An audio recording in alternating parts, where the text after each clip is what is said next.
পরাধীন ভারতবর্ষে ইংরেজরা শাসন করত। সেই সময় ইংরেজরা বিদেশি শক্তি ছিল।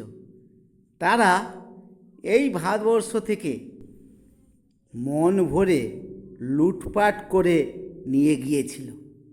তো এখন বর্তমান ভারতবর্ষের চিত্রটা আলাদা। চিত্রটা আলাদা কেন?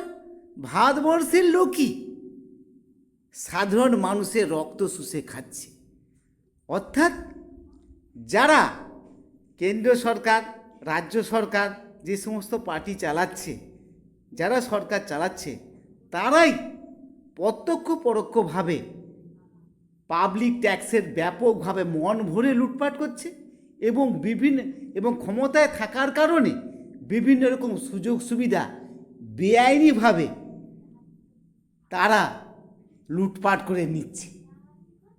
এটাই এখন বর্তমান ভারতবর্ষের চিত্র। যে সমস্ত পার্টি ক্ষমতায় আছে আর যে সমস্ত পার্টি বিরোধী আছে, দুটো পার্টির মধ্যে, এক বা একাধিক পার্টির মধ্যে এগুলো তাদের ভিতর লড়াই চলছে। একজন আরেকজনকে দোষারোপ করছে। একজন চোর ডাকাত বললে আর একজন চোর ডাকাত পাল্টি এটাকে বলা বলি করছে।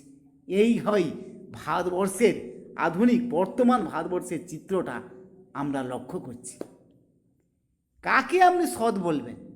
যে সমস্ত সৎ এবং ভদ্রবেশী লোক, আজকাল সেই সৎ ভদ্রবেশী লোক শয়তান লোক, তারাই দেশের মধ্যে লুটপাট চালাচ্ছে। শুধু একটা পার্টি না, বিভিন্ন পার্টির লোক।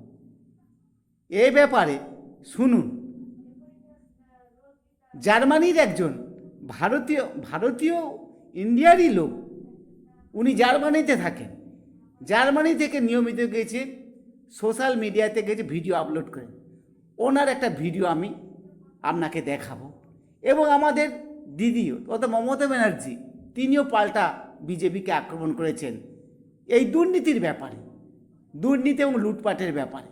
সেই ভিডিওগুলো দেখাচ্ছি, আপনারা দেখুন এবং দেখে বুঝতে পারবেন ভারতবর্ষে কেমন চিত্রটা চলছে। আরও বিভিন্ন রকম ভিডিও আছে যেটা কিছু বেআইনি ভিডিও না, একদম যুক্তিসঙ্গতভাবে তারা প্রতিবাদ করেছে।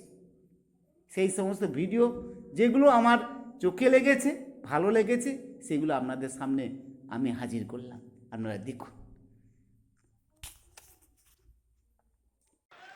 পরিবারতন্ত্র করেন না অমিত বাবু। আপনার ছেলে ইন্টারন্যাশনাল ক্রিকেট বোর্ডের প্রেসিডেন্ট। রাজনীতি করলে তো তার কিছুই নেই। এ তো হাজার হাজার লক্ষ লক্ষ কোটি টাকার মামলা। কই, এটা পরিবারতন্ত্র নয়, এটা সমাজতন্ত্র।